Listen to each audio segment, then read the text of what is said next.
Baik, Assalamualaikum warahmatullahi wabarakatuh. Apa kabar teman-teman sekalian? Kita bertemu pada pertemuan keempat ini dengan topik yang akan kita bahas adalah Oda. Jadi mungkin teman-teman kemarin sudah ketika saya menjelaskan materi sudah sering saya sebut-sebut kata Oda atau artinya adalah orang dengan HIV/AIDS. Nah, sekarang kita nanti akan membahas tentang apa sih kenapa disebut sebagai Oda, lalu apa saja mungkin istilahnya hal-hal yang harus dilakukan ketika seseorang itu tahu bahwa dirinya itu Oda seperti itu. Nah, nanti yang akan kita bahas adalah itu, oke? Oke, kita langsung pada pembahasan ya. Nah, tadi saya yakin teman-teman sudah berdiskusi dengan diri sendiri gitu ya, atau mungkin bisa juga berdiskusi dengan teman-teman gitu ya, atau setelah melihat video kemudian teman-teman merasa, oh iya ya, sepertinya ini nih yang apa hal-hal yang memang suatu hal yang penting yang perlu Oda itu lakukan seperti itu. Nah, jadi nanti tujuan pertemuan hari ini adalah kita akan tahu gitu ya apa yang harus dilakukan oleh Oda ketika dia tahu statusnya bahwa dia itu terinfeksi HIV, lalu kemudian hak-hak Oda itu apa saja sih, kewajiban Oda itu apa saja sih gitu agar bisa hidup sehat seterusnya dan sama seperti orang yang tidak terinfeksi lainnya.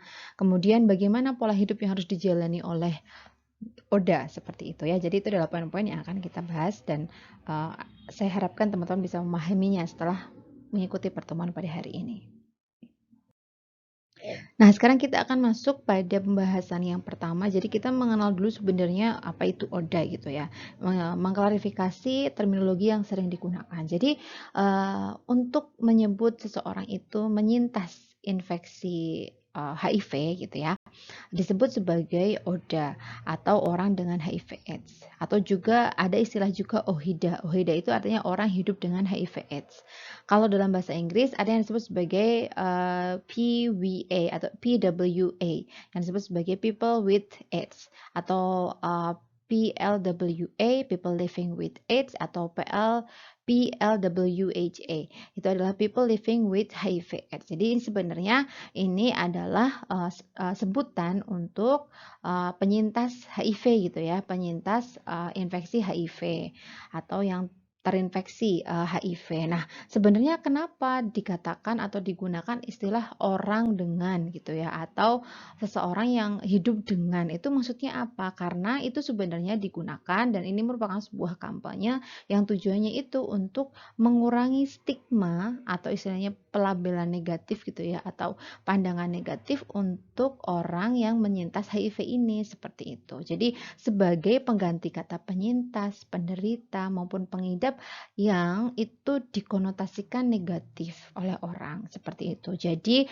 untuk sebagai bentuk kampanye untuk menghindari melakukan stigma kepada orang yang terinfeksi HIV, maka digunakan istilah yang lain ya untuk memberikan konotasi yang lebih positif gitu, yaitu orang dengan HIV/AIDS. Di Indonesianya dikenal sebagai ODA seperti itu. Jadi itulah asal muasal kenapa orang dengan HIV/AIDS itu dikenal dengan istilah ODA gitu, orang dengan HIV/AIDS seperti itu. Bukan seperti misalkan seperti penderita TB gitu ya, atau pengidap TB. Padahal sebenarnya ya secara per definisi ya sama gitu, tapi kita menggunakan terminologi lain karena tujuannya adalah untuk mengurangi stigma terhadap orang yang menyintas HIV seperti itu.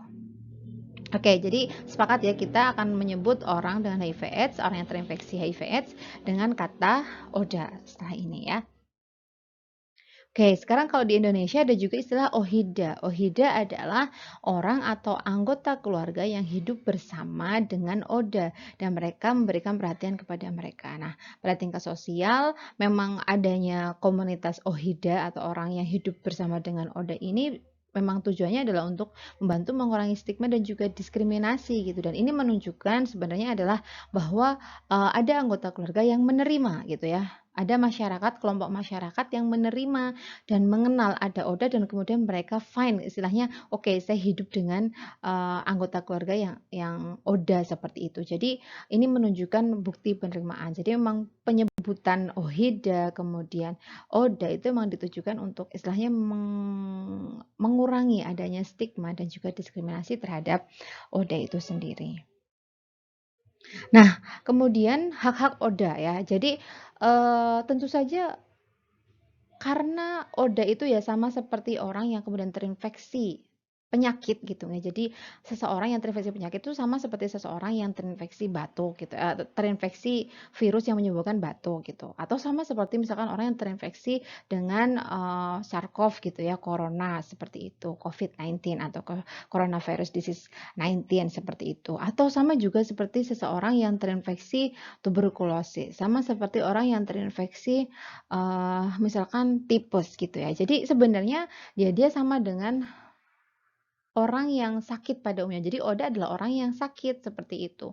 Tapi kemudian ada hak-hak yang memang perlu diberikan kepada ODA yang karena orang itu menganggap penularan HIV itu istilahnya karena takut berlebihan, jadi takutnya tadi misalkan hanya dengan bersentuhan, tinggal bersama, ngobrol itu jadi takut tertular gitu. Padahal ODA kan tidak menular seperti itu. Jadi ya ODA masih berhak, ibaratnya meskipun mereka sakit, mereka berhak untuk mendapatkan berbagai hal, seperti diantaranya ya, mendapatkan perawatan yang manusiawi jelas ya, tidak dibeda-bedakan. Terkadang ada beberapa hasil penelitian yang menyampaikan bahwa bahkan pada tenaga kesehatan itu masih banyak melakukan tindak stigma atau diskriminasi gitu. Jadi mereka memberikan pelayanan kesehatan kepada ODA itu membedakan gitu. Jadi memberikan tanda kepada ODA dan kemudian itu disepakati oleh seluruh rekan di suatu instansi misalkan dan kemudian akhirnya, agar istilahnya, oh jadi tahu nih ternyata,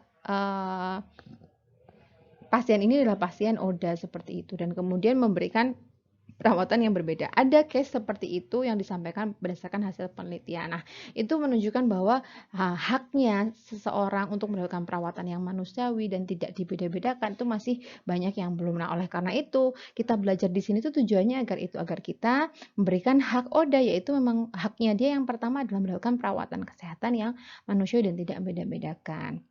Kemudian hak juga untuk mendapatkan keterangan yang jelas berkaitan dengan keadaan kesehatannya dan cara perawatannya gitu ya. Sekarang dia dalam kondisi yang CD4 berapa jumlahnya dan kemudian apa perawatan yang harus dia terima untuk agar dia tetap sehat atau terhindar dari infeksi-infeksi penyerta yang lain seperti itu. Kemudian juga hak ODA didengar dengan penuh perhatian untuk segala keluhan dan juga pertanyaan, tidak dihakimi karena keadaan kesehatan maupun keluhannya gitu ya. Dan kemudian dijamin kerahasiaannya. Nah, penting ini. Jadi seperti tadi ya, ada beberapa tindakan dari tenaga kesehatan yang bahkan memberikan tanda kepada rekam medik dari pasien yang ODA ini, tentu saja itu menunjukkan bahwa tidak menjamin kerahasiaan. Tapi memang hal ini memang masih banyak terjadi gitu ya, karena memang bahkan pada tenaga kesehatan sendiri stigma dan diskriminasi terhadap ODA itu masih ada seperti itu. Kemudian meminta pendapat dokter lain jika merasa belum puas itu ya berkaitan dengan pelayanan kesehatannya dan kemudian mengetahui pilihan alternatif pengobatan dan perawatan dan diberi kesempatan untuk memilih gitu. Jadi nanti pada case-nya ODA itu seringkali kan mereka harus mengkonsumsi ARV ya atau antiretrovirus gitu. Nah, kemudian pengobatan itu tuh ada berbagai macam obatnya. Jadi istilahnya tablet pengobatannya itu ada berbagai macam jenis obat. Nah, dia minum memang banyak tablet sekali waktu gitu ya dalam sehari itu dan kemudian bisa kombinasinya itu bermacam-macam bergantung dari mungkin keluhan fisik yang memang dia sudah alami ya, gejala klinisnya gitu dan kemudian juga berkaitan dengan kecocokan, tubuhnya terhadap efek samping. Jadi memang, obat antiretrovirus itu memang punya banyak efek samping. Nah, Di sini yang dimaksud mengetahui pilihan alternatif pengobatan adalah jika misalkan ketika dia mengkonsumsi, kombinasi tertentu, ARV kombinasi tertentu, dia kemudian merasakan efek samping yang dia merasa tidak bisa ditolerir seperti itu. Jadi, ODA bisa diberi kesempatan untuk memilih pengobatannya, misalkan minta ganti, kombinasi ARV yang lain, misalkan seperti itu juga sangat diperbolehkan, seperti itu. Next berikutnya adalah hak ODA adalah ketika sebelum dan ketika tes HIV ya, seperti kemarin kita belajar tentang KTS ya, konseling dan tes. Ketika mereka sebelum tes dan juga ketika tes itu mereka mendapat konseling, itu haknya. Dan kemudian mendapatkan informasi, mendapatkan konsen, dan kemudian dijamin kerahasiaannya. Nah, kemudian ketika dia sudah terkonfirmasi bahwa tes HIV-nya reaktif, artinya dia adalah ODA, jelas ODA punya hak untuk tidak dibedakan dan istilahnya persamaan di hadapan hukum ya, hak untuk hidup, mendapatkan standar kesehatan fisik dan mental tertinggi yang bisa dicapai. Jadi seandainya emang dia, bisa mendapatkan, pengobatan ya kenapa tidak gitu ya. Jadi harus dikejar pengobatannya agar bisa didapatkan. Kemudian hak atas privasi dalam artian statusnya tidak dibuka sesuai dengan keinginan dia. Kalau dia tidak ingin buka ya tidak dibuka, tapi kalau memang dia ingin dibuka ya dipersilahkan, seperti itu. Dia juga bisa bekerja, untuk bergerak atau berpindah tempat, istilahnya boleh keluar, bukan artinya menjadi ODA itu dia harus di rumah saja karena takut melalui orang, nggak boleh keluar-keluar gitu ya. Ini case-nya beda dengan COVID yang dengan istilahnya penularannya bisa dengan kontak, dia kan tidak gitu. Jadi kontak saja tidak membuat terjadinya penularan. Jadi it's okay, dia tidak harus diisolasi ketika dia sedang terinfeksi HIV atau menjadi ODA ini seperti itu. ODA juga berhak untuk menikah ya dan membangun keluarga. Jadi karena, penularannya itu lewat hubungan seksual dan kemudian menikah itu kan yang dibutuhkan adalah misalkan hubungan seksual dan kemudian memiliki anak gitu ya. Orang-orang terus berpikir, "Terus gimana caranya, menikah dengan, ODA kalau agar kita tidak tertular dan kemudian juga agar, tetap bisa memiliki anak?" Ada caranya, ada cara yang bisa dilakukan, yang bisa ditempuh pasangan yang, istilahnya pasangan yang tidak sama-sama ODA gitu. Jadi ada juga pasangan-pasangan yang bukan ODA dan kemudian dia menikahi seorang yang ODA, tapi tetap bisa, memiliki keturunan dan juga memiliki anak dengan si penderita atau, ODA itu tidak menulari pasangan dan juga anak-anaknya. Jadi banyak case seperti itu nggih, banyak banyak caranya.